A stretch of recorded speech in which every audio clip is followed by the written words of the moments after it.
बिस्मिल्लाहिर्रहमानिर्रहीम। एक दफ़ा सुल्तान सलाहुद्दीन अय्यूबी के पास एक बूढ़ी औरत मुकदमा लेके आई, जिसके साथ एक नौजवान लड़की भी थी।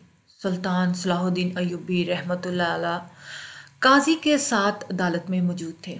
सिपाहियों ने अंदर आकर आपको खबर दी कि हजूर वाला, बाहर एक औरत एक नौजवान लड़की के साथ हाजत के लिए आई है। आपके पास ले आए और कहती है कि मुझे सुल्तान तक जाने की इजाज़त दे।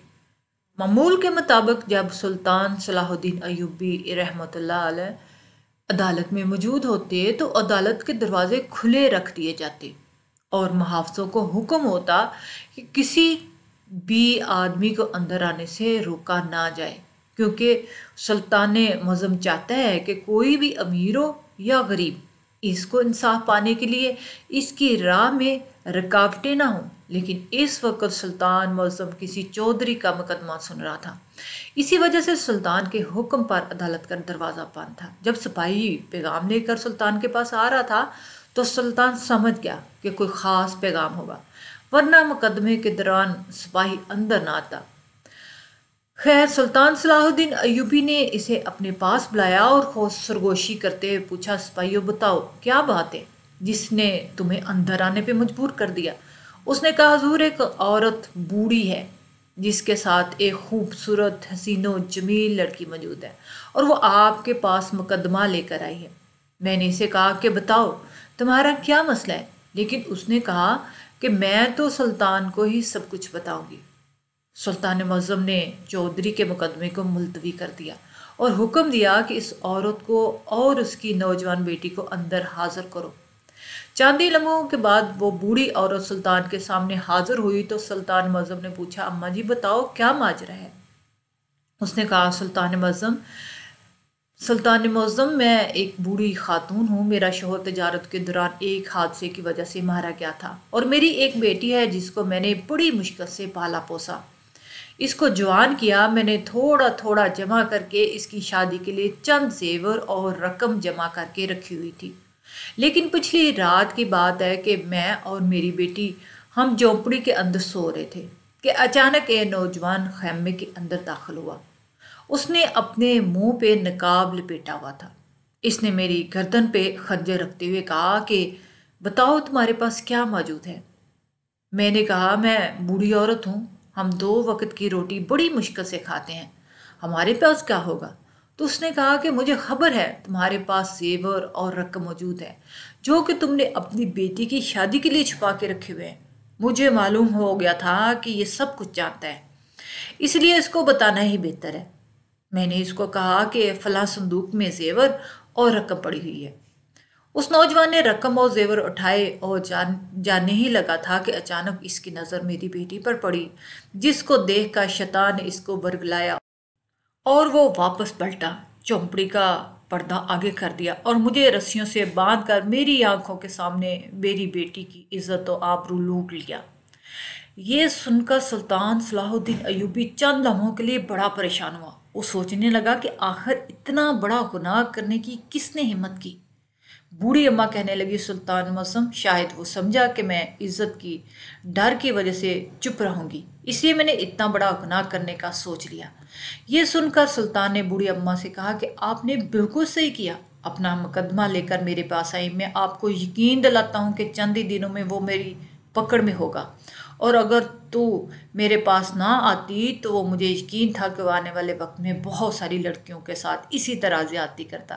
फिर सुल्तान ने इस बूढ़ी औरत से कहा कि जब डाकू कमरे के अंदर दाखिल हुआ तो उस वक़्त दिया जल रहा था। तो बूढ़ी औरत ने कहा, जी हाँ सुल्तान मुअज़्ज़म, मामूल के मुताबिक तो हम सोते वक्त दिया बुझा देते थे, लेकिन उस रात अचानक मेरी आंख लग गई थी और मेरी बेटी पहले सो चुकी थी, इसलिए दिया बुझाना भूल गई। सुल्तान ने कहा कि क्या तुम उस आदमी को सही तरीके से देख पाई थी। तो बूढ़ी अम्मा ने कहा, नहीं सुल्तान मुअज़्ज़म, उसने अपना चेहरा मुकम्मल तौर पर नकाब से ढांपा हुआ था। सुल्तान ने कहा कि अम्मा जी, क्या कोई ख़ास निशानी है या कोई ख़ास बात जो तुम्हें इस नौजवान में नज़र आई हो। यह सुनकर बूढ़ी अम्मा थोड़ी देर के लिए खामोश हो गई और कहा, सुल्तान मुअज़्ज़म हाँ, ایک نشانی جو میں نے اس کے ہاتھ کے اوپر دیکھی تھی، کیونکہ جب وہ دیا بجھا رہا تھا تو اس نے اپنے ہاتھ دیے کے قریب لے کر گیا تھا، تب بھی نشانی مجھے دکھائی دی۔ اس کے علاوہ اس نوجوان کے بارے میں کچھ نہیں جانتی۔ سلطان صلاح الدین ایوبی نے بوڑھی اماں کو کہا کہ کل تو مجھے آ کے ملنا، اس بارے میں تم سے اکیلے میں بات کروں گا، پھر اسی مقدمے کو لے کر حل کروں گا۔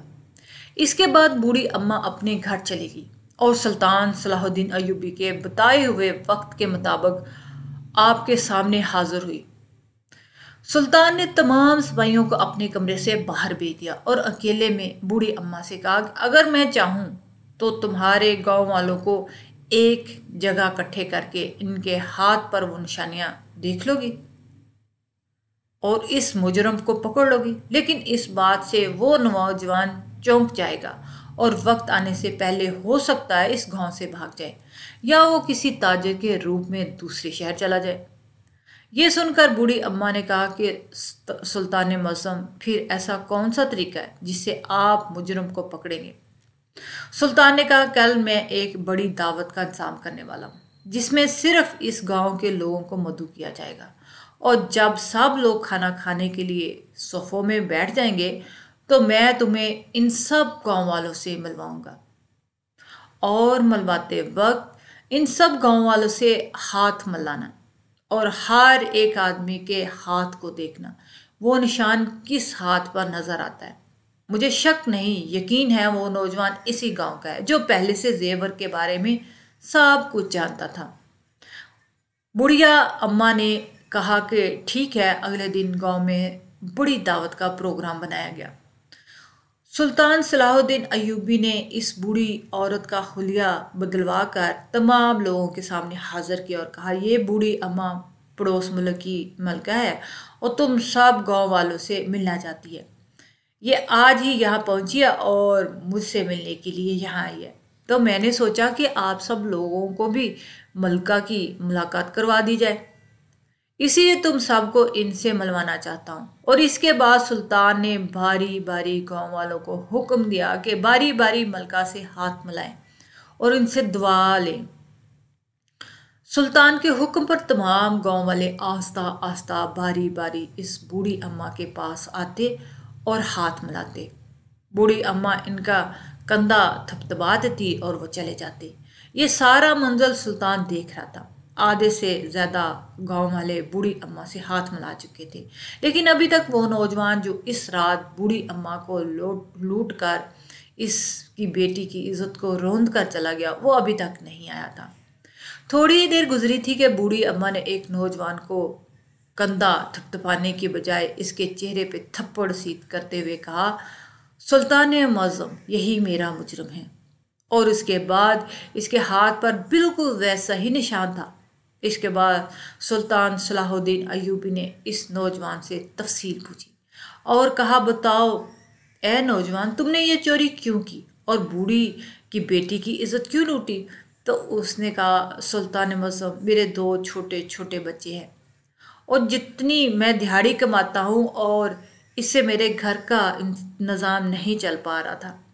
ایک دن میں بڑھیا کی جھونپڑی کے پاس سے گزرا تو وہ یہ بات اپنی بیٹی سے کہہ رہی تھی کہ زیورات کے بارے میں ہی بات کر رہی تھی، اس لیے میں نے رات کو آ کر بوڑھی اماں سے وہ سونا چھین کر بھاگ گیا، لیکن جیسے ہی پلٹنے لگا تو پھر مجھے خیال آیا کہ جب ایک گناہ کر ہی لیا ہے تو پھر دوسرا گناہ کرنے میں کیا حرج ہے، اسی لیے واپس مڑا اور اس نوجوان حسین و جمیل لڑکی کے ساتھ زنا کر کے واپس چلا گیا، اور میں خوش تھا کہ مجھے کوئی نہیں پہچانے گا کیونکہ میں نے اپنا چہرہ چھپایا ہوا تھا۔ یہ سن کر سلطان صلاح الدین ایوبی نے کہا گناہ گار تو چھپ سکتا لیکن گناہ کبھی نہیں چھپتا، اور وہی گناہ گار کو ایک نہ ایک دن ضرور پکڑواتا ہے، اس لیے آج تیرے گناہ نے تمہیں پکڑوا ہی دیا، تمہیں سزائے موت کے علاوہ کوئی سزا نہیں ملے گی۔ دوستو، امید ہے کہ آپ سب کو یہ کہانی پسند آئی ہوگی اور اللہ تعالیٰ سے ہم نے بھی اپنے گناہوں سے معافی مانگنی چاہیے۔